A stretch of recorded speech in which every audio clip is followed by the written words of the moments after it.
Rat City, issue number 1 from Image Comics. So this is a brand new series set within the Spawn universe. If anyone's familiar with like Spider-Man 2099, that's basically what Rat City is. It's Spawn 2099. It's cyberpunk Spawn, Spawn set in the future. And in this future, we take place in the 22nd century. So yeah, we start off in the year 2107, where these super soldiers are about to kick off World War III in a sense. And I thought this was really, really funny because I'm like, oh, so World War III does not happen until 2107. That's good to know. I don't know. Maybe I'm just on social media too much and I take in too much news. But yeah, thinking that World War III won't happen until 2107 seems very optimistic in my humble opinion. But they're basically going to storm this building and kill this guy. And the crime that this guy has is that he's been hoarding a bunch of humanitarian aid. So these soldiers go in there, and we have like one soldier. His name is Beckett, and Beckett is pretty much just a crazy psycho who disregards orders. Like the very first thing he does when he steps in and he sees this, like, I say kid, but this guy's maybe like late teens, early 20s, and he's just not a guard. I don't even know what he is. He probably just works at the facility, and he's talking to his brother, and Beckett just immediately goes and blasts him in the face and kills him. Puts a bullet in his head.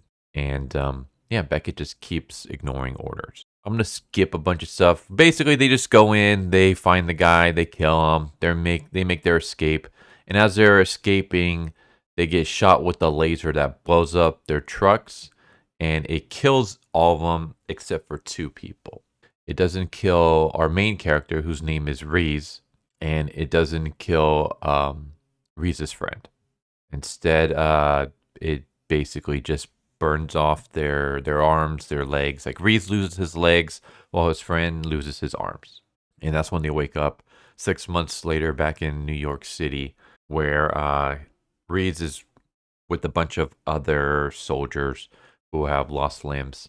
And they're going to be having like cybernetic parts grafted onto them and run a bunch of tests. At first, it seems like, oh, the test is just to get these disabled soldiers able again, to graft on these cybernetics, help them through the therapy until they're able to get used to it, and then let them go free. At least that's what it seems like. Until, as you keep watching, some of the soldiers start disappearing.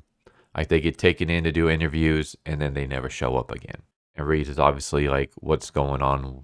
Why are soldiers dropping out? And you can even hear conversations with the doctors saying how the tests aren't working, how they're trying, but they're not hitting the benchmarks that we set for them.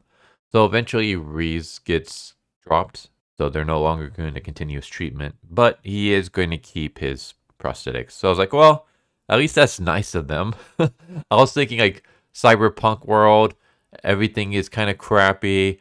I was going to think that maybe that they would just take the cybernetics back. Like they're like, okay, like we tried using this on you, and while you're able to use it, you're not using it to the full extent that we want you to, so we're taking it back. No, they allow him to keep it, to send him on his way. So, still terrible that they kicked him out of his treatment, but at least he was able to keep his parts. And so, yeah, he just gets a job working in construction or something. He's like in a hole and he's trying to fix something when there's like a huge explosion. And basically what happens is that in the year 2019, Simmons like had a necroplasmic detonation that affected his reality, but it also affected all realities. So a explosion that happened in 2019 somehow comes back in 2111. I don't really know how that works. It's kind of confusing to me. But yeah, there's a blast. It somehow affects Reese.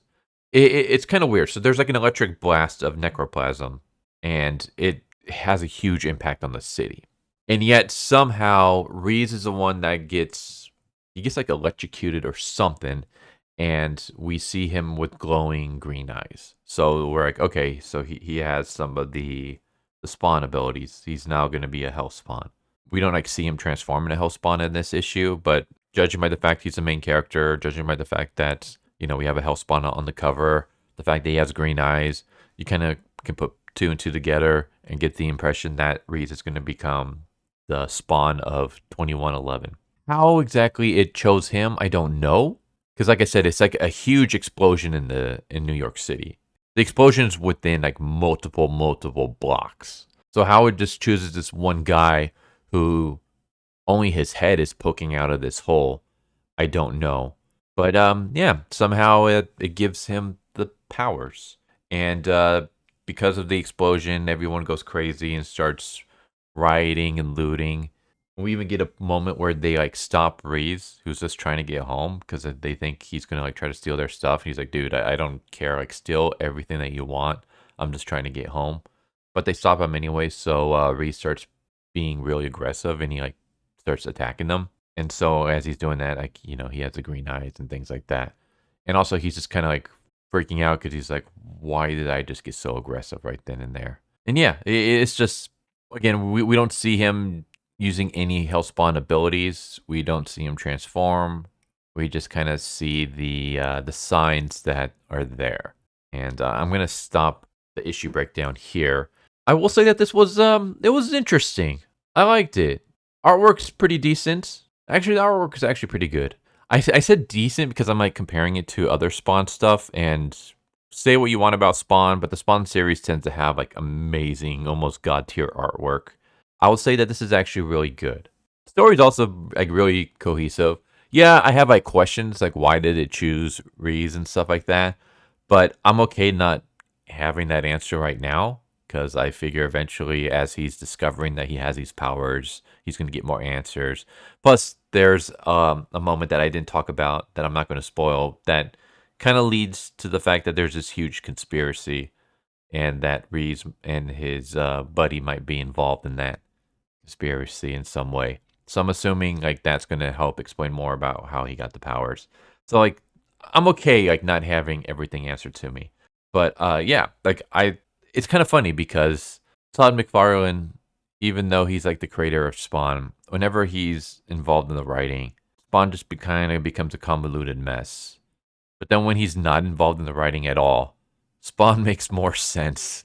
So maybe Todd McFarlane should just stop writing Spawn altogether, or just be someone who like, here's some ideas I have, and he just kind of gives like a broad overview of what he wants, and then he has someone else come in and actually write it all out and stuff. Because yeah, this was like really coherent. I understood what was going on. As for the Reese character himself, there's not really enough here for me to say if I like really like him as a character or not. He's fine. Like, there's nothing that I really dislike about him, but I can't say like he's hooked me because I don't know enough about him yet. So hopefully, as we continue on with the series, we'll get more and more of like what this guy is like. Like, we get little hints of how he is and stuff, but not enough for me to fully say like if I really enjoy his character or not. But other than that, man, this was a pretty good first issue. It helped explain the world a little bit. We get some introductions to this character. We get an introduction to, or at least the seedlings of like this grander conspiracy that's going on. We have some like questions like why did the Hellspawn choose Reese? I say choose, but why is he the one that's affected by the Hellspawn and no one else that was in the blast seems to be affected? What's going on with the doctors? Like, who are they working for? What kind of tests were they trying to hope to achieve from these disabled soldiers? Like, stuff like that has got me intrigued to see where it's going to go. So, yeah, there you go. There's Rat City issue number 1 by Image Comics. I liked it. I thought it was actually pretty good. So, anyone who's like wants to get into Spawn, yeah, I guess this would be a good jumping in point because it takes places in its own, I don't want to say universe, but it takes place like a century into the future. So, you're going to be good. Like, you don't really need to read any of the previous Spawn stuff to understand what's going on. It's a brand new character, brand new setting. And it's a lot more cohesive and not as convoluted at all as other Spawn stuff. So there you go. I hope you enjoyed, and I hope to see you next time. Take care. Later. Thank you for watching my video. I hope you enjoyed it. If you didn't, I still want to thank you for watching it this far, and I hope the next one is more to your liking. With that said, thank you once again, And I hope you guys and gals have a good one. Later.